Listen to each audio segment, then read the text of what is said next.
Another important rule, when looking at what improvements or how to implement improvements, we need to keep in mind that we don't want to make better and best enemies. A lot of times we do a value stream map and we go, okay, we'd like to fix all these different things at one time and trying to look for the best result.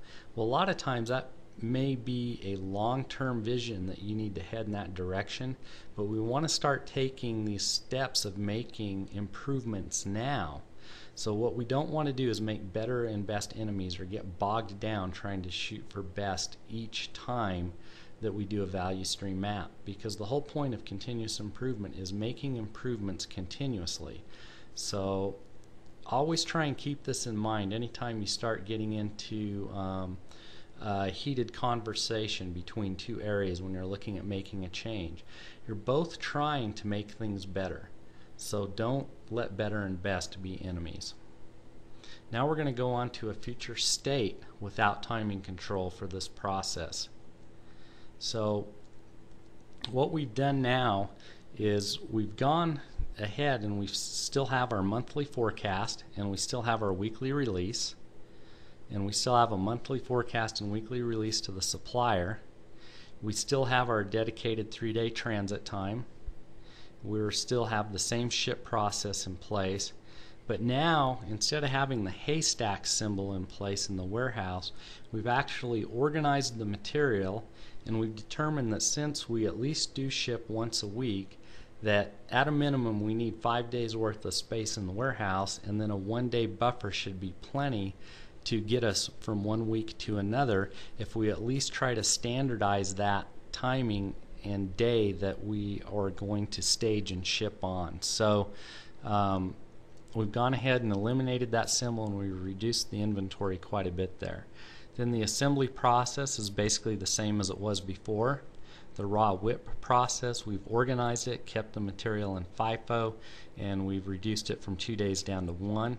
The raw material warehouse, we have reduced down to 6 days by doing the same activity. And now our value stream map shows a total lead time of 16 days plus 68 minutes.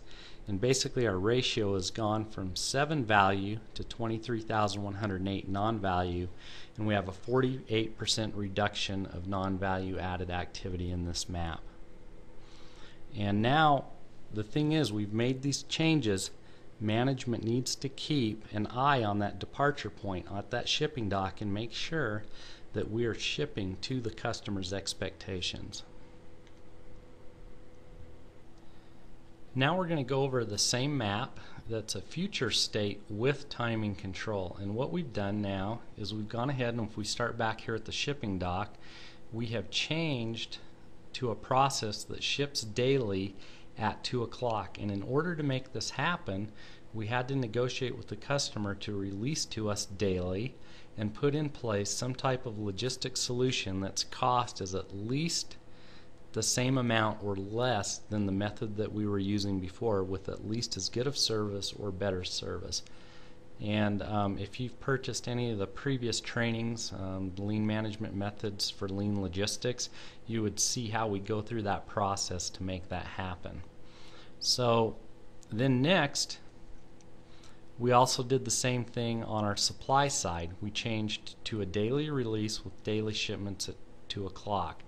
That timing control standard has now allowed us to understand how much inventory we need at each point better, so we were able to cut the inventory levels down to 2 days, 1 day, and 2 days.